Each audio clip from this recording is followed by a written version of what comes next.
The silence of the abandoned research lab was a physical presence, a heavy blanket of dust and decay that muffled sound and muted the soul. Dr. Svedka moved through the sterile, stagnant corridors with a reverence that bordered on grief. Her focus, a laser-sharp beam of determination, was fixed on the ship's failing life support. The primary atmospheric regulator was a cascade of dead relays and cracked conduits, and the only compatible replacement part, a rare biofilter, was rumored to be in this forgotten outpost. Her scientific and crew integrity-driven mind saw this not as a salvage run, but as a pilgrimage to a tomb of lost knowledge.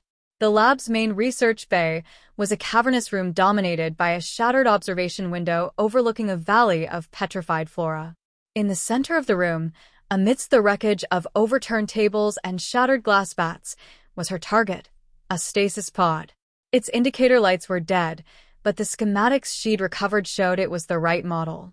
Its purpose, however, had been redacted from every record she could find.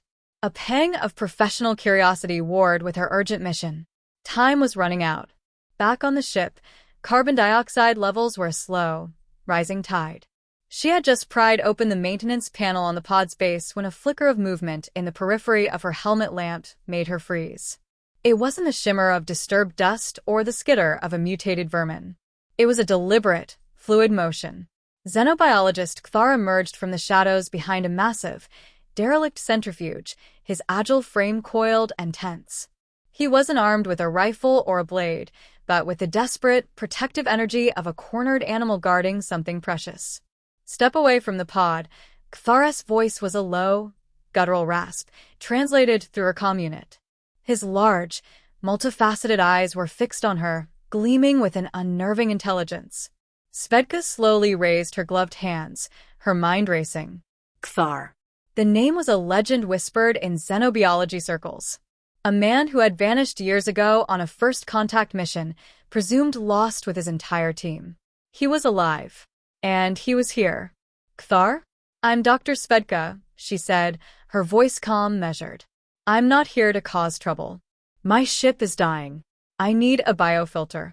This pod, she gestured with her chin. This pod has the only one for light years. The pod is not a parts depot, he hissed, taking a step closer. His desperation was palpable, a force field of raw emotion. It is a sanctuary. It is a promise. You will not defile it.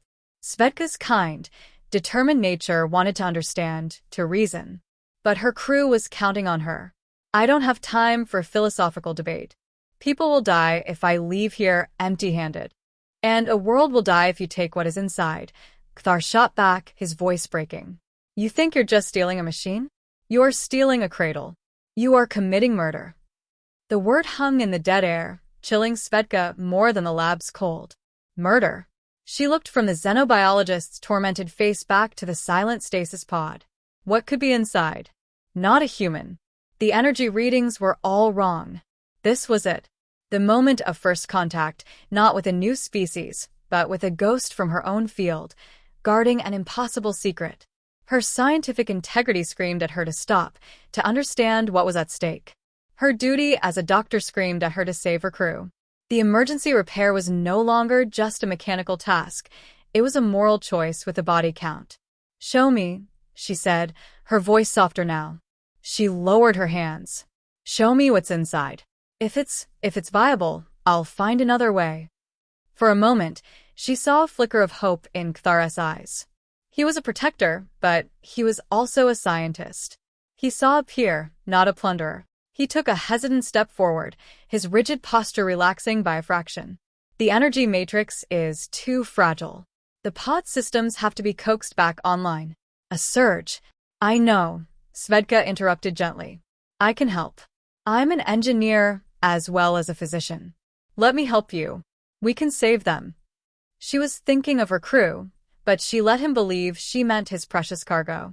It was a lie, but a well-intentioned one. He studied her face, his multifaceted eyes searching for deception.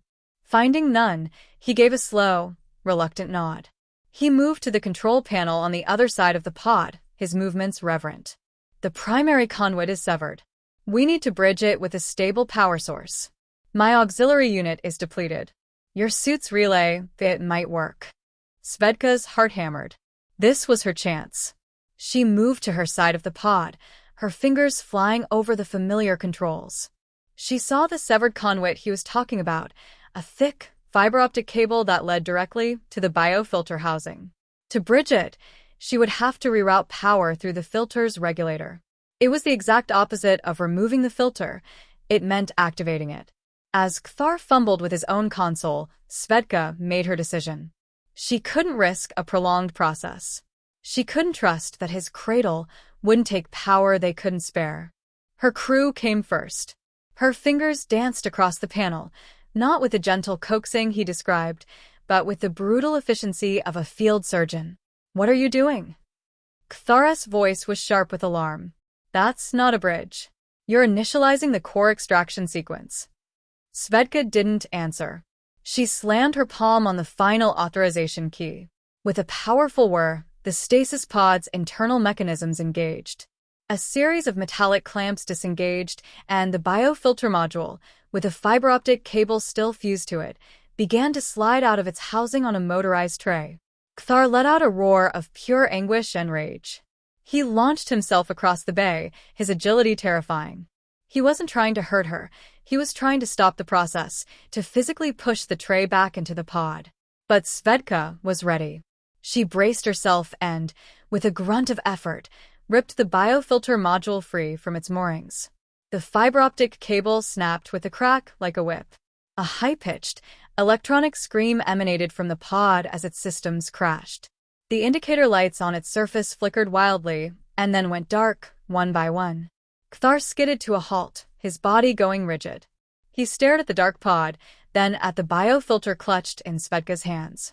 His face collapsed, the protective desperation draining away to leave a hollow, devastated emptiness.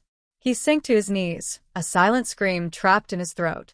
Svedka stood frozen, the prize in her hands feeling impossibly heavy. She had the part. She could save her crew. But she had just extinguished a light she didn't understand, based on the desperate plea of a man she had just met. She had committed the murder he had accused her of. She looked at his broken form, then at the cold, dead piece of equipment in her hand. Her crew would live. But the determined, kind doctor who had walked into this lab was gone, replaced by someone who had sacrificed a world for her own.